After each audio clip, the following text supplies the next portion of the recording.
beginning. Downtown, Petco Park, a new beginning. Let's go. Started back rocking the brown. Ever since we've been knocking them down. Baby said she wanna go to the game. Taught her how to say Padre gang. Started back rocking the brown. Ever since we've been knocking them down. Mitchell and Ness with the old school name. All of the homies holler Padre gang. Yeah, they. Good day, everybody. Welcome to episode 202 of the Talking Friars podcast and YouTube show. I'm your host, Ben Fadden, coming to you with a hypothetical trade for the Padres. AJ Preller is done with the Major League Baseball draft. Those 20 rounds are done in Los Angeles. Episode 201 had a hypothetical trade. This isn't going to be another quick episode as well, not hour long or anything like that, just a hypothetical deal. Episode 201 was about Brandon Drury and him coming to the Padres as a potential trade target and what the Padres might have to give up there. This episode is sponsored by GAGLIONE Bros, famous cheesesteaks and garlic fries. And the player I am bringing up in this episode is Orioles outfielder Anthony Santander. And just to start off here, the Baltimore Orioles, they have been playing well. I don't think that they expected to be in this spot where they are right now. So I want to put that out there. Right now, they're 46 and 46, and they're still in a playoff race in the American League. So they might not be willing to give up Anthony Santander in a trade. And they just might want to ride with him. They would have him for multiple years of control, roll with him, and see where this goes this year and what he can do next year. They have him under control for this year, next year, and the year after that. So he'd be a free agent after 2024. But if they feel like they can get some nice value back for him, I don't think that they believe they're going to go win a World Series this year. Then maybe it's a fit. I think that the Brandon Drury trade that I proposed last episode is more likely to happen because he only has one more year left on his deal. The Reds suck. I think that's more likely to happen than this deal, but it's another bat that the Padres could use. They need power. They definitely need power. Anthony Santander has 15 home runs this year. It's the same as Manny Machado, who has the most home runs, I believe, on the Padres going into this All-Star break. I'm recording this on a Monday, July 18th. So this is going out a few days later. But obviously no games have been played, so the stats are the same. Bomel said, Bob Melvin that is, after Sunday's 3-1 loss, we're not really a power team right now. Padres ranked 20th in the majors in OPS with runners on base, 20th. They have a 736 OPS. They rank 27th in slugging percentage, 25th in home runs. Eric Hosmer, who they're paying $20 million to, has 0 extra base hits since June 26th. So he's not providing power. Nola's not providing power. Grisham's not providing power. Kim's not providing power.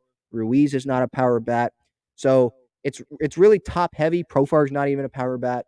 It's top heavy. They need more power in this lineup. And how are they going to do that? That's what it comes down to. And, Juan Soto obviously is a big target. I've already talked about him. And you can go look that up on the podcast platforms and on YouTube. I'll probably continue to talk about him, but there's the bottom line is the Nationals don't have to trade him, just like the Orioles don't have to trade Santander. The Nationals don't have to trade Soto. They have a lot of leverage here, I would think, just because there's going to be a lot of teams interested, and they don't have to trade him. They could just say, no, I don't like your offer, Preller. I don't like your offer, Andrew Friedman, GM of the Dodgers, And so it's just, the Padres have the prospects available to go get Juan Soto, like at their ready. Preller can do that if you want to give up the whole farm, your top farm guys. Abrams, Gore, Wood, Hassel, just go down the line and give those guys all up for 2.5 years of Soto, 3 pennant races. And some would argue that that's worth it. And for that package, I'd say it's not worth it. But for, definitely a few of those guys it is, with some other guys in there. With Santander, the Padres would not have to give up as much. He's making a little over $3 million this year.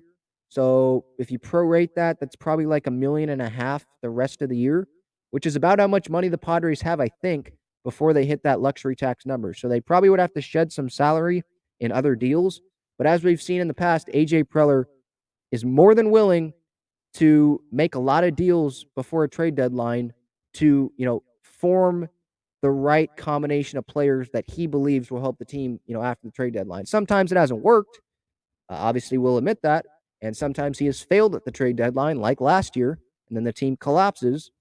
He didn't fill the holes. He just kept adding on to places where they didn't really need extra guys. Um, but he's willing to make moves. And that's why these hypothetical deals, like there might be some other teams, if I was doing a podcast for other teams that are contending, maybe doing all these hypothetical trades that I've done, Santander, Drury, Soto, maybe that doesn't make sense because their GM doesn't, think so outside the box like Preller does and doesn't make all these type of moves. But that's what Preller does. He is going to think outside the box. And so Anthony Santander is not a name I'm hearing a lot. Brandon Drury, I didn't hear at all from any Padres fans, so I brought that guy up. And Santander, so let's say the Padres can move a contract, someone, Lamet maybe, someone takes someone on. Doesn't have to be the Orioles, someone else. And they clear some room, and you can take on, you have room for Santander to get him in onto the roster, and it would be under the luxury tax. Okay, so you get Santander. I think the Padres, they could give up Reese Kinnear and Jackson Merrill. And so Baseball Trade Values has Santander bringing 10.4 value to the Padres, and Baltimore is getting back 10.2 value in Kinnear and Jackson Merrill. And Santander, 15 home runs, same as Manny this year, 46 RBIs.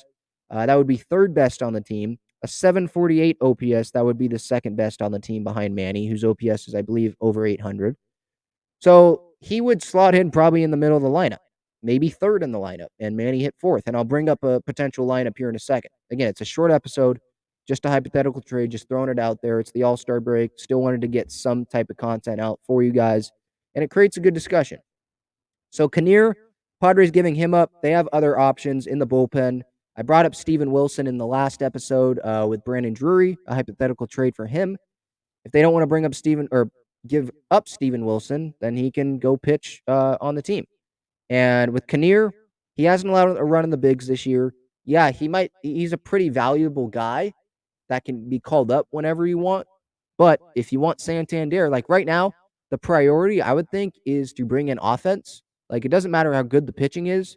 You're not going to win a World Series with the offense that the Padres have right now.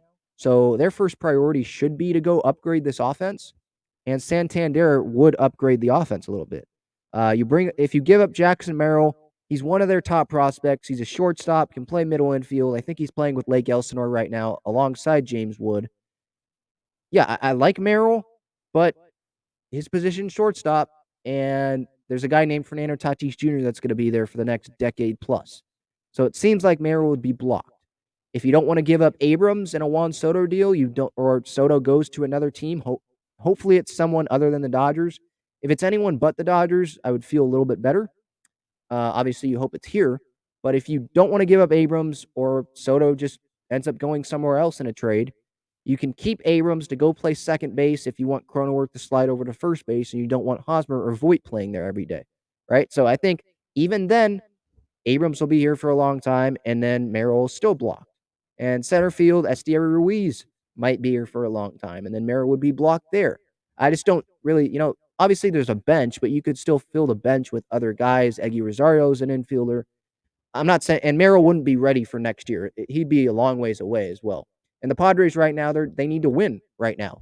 This is the time to go at it. You have a starting rotation like this. You have Bob Melvin on the team. You bring him in an outside the box hire. You got to go for it, I think.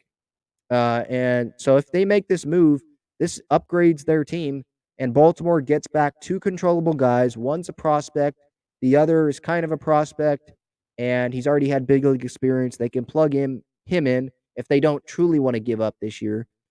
I still think if they're not going to give up, I don't think they trade Santander, but I just don't think it would be smart for them to go obviously all in on this year when they're not going to win a World Series. Like it feels like this is a cool story. First half of the season, they ended it playing pretty well. they're not a real contender. And so I think the Orioles have to step back and actually look at that. Um, so I think that's their point of view. Merrill, Kinnear, two young guys, send them back to Baltimore, and the Padres can get back Santander. You get him for 2 more years after this. Profar has the opt out after this year, so even if he does opt out, you could have Santander go play left field. Santander plays left. I think that's his primary position. I'm sure he could play right field as well. I know they have Mazara and Myers there, but injuries could happen, and I'm sure he could DH as well. And so if the Padres get Anthony Santander, I think a lineup could look like this. I don't want Hosmer or Voit playing first, so I'm just taking them out of the lineup and having Santander um, be the DH, and Voit could go back to Baltimore in a deal. Who knows? I think Voit has 2 more years of control after this year. So if they're just flipping contracts, maybe they do that, and maybe the Orioles, maybe they get Voit, Kinnear, and Merrill. I have no idea. Maybe that would be too much for Santander. There might be some fans that think that, and I don't blame you for thinking that. I'm just trying to throw around ideas right now, just throwing them out there and seeing if something sticks, if something might happen here at the trade or before the trade deadline. With Santander, I think the lineup: Tatis at shortstop leading off, Jake Cronenworth at second base batting second, Santander batting third DHing, Manny at third base batting fourth, Alfaro catching batting fifth, Nomar Mazara uh, is in right field, or Myers, and there he would be batting sixth, Profar batting seventh and left, Abrams at second base batting eighth, and then Estier Ruiz batting ninth in center field.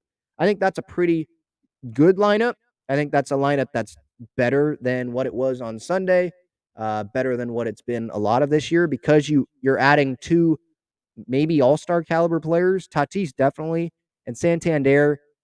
He's been one of the Orioles' best hitters this year, and he would have he would be one of the best offensive players on this team right now if he was on this team and had those same stats this season that he did with the Orioles through the All-Star break. So let me know your thoughts on this deal.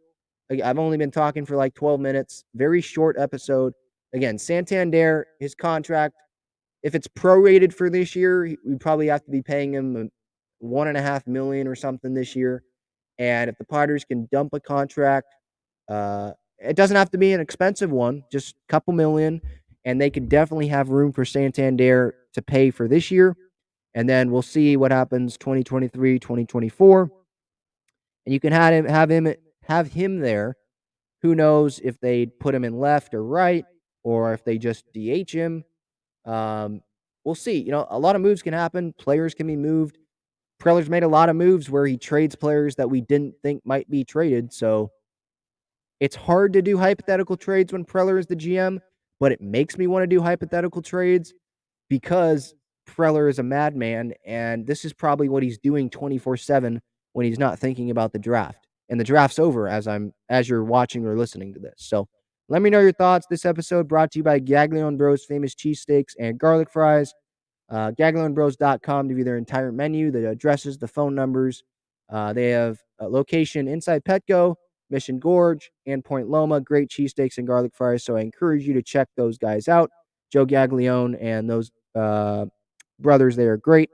That is the episode. Anthony Santander. Again, I don't think this, don't come at me and say, oh, Ben, this trade's not happening. I don't think that this trade will happen, because I think that the Orioles just aren't going to trade Santander, period. I think they're just going to hold on to him because he does have 2 more years of control, and they are playing pretty well right now, so that would probably disappoint the fan base. But it's a hypothetical trade for a reason. I'm trying to have fun here, trying to see different ways the Padres could improve their team. I think the Brandon Drury trade, maybe not that specific trade, but acquiring Brandon Drury is more likely than acquiring Anthony Santander, because Drury is on a sucky team, a really sucky team, and he's not getting paid as much money. It's only a 1-year deal. I think that's more likely. But those are two guys. And then Juan Soto obviously is the big one. But I wanted to think outside the box, think of some other guys that aren't being mentioned among, the beat writers and Padre fans and all that. So Let me know your thoughts on YouTube in the comments. Talking Friars. I encourage you to subscribe to the YouTube channel for daily Padres content. For the podcast listeners, sorry if I could talk here. Podcast listeners, thank you so much for listening. You can give me your thoughts in the YouTube comments as well if you want to head over there, or at Talking Friars on Twitter, Instagram, or TikTok. All right, that'll do it. Episode 202. Anthony Santander hypothetical trade to the Padres. All right, go Padres, everyone. Padres are back on Friday. I'll see you later.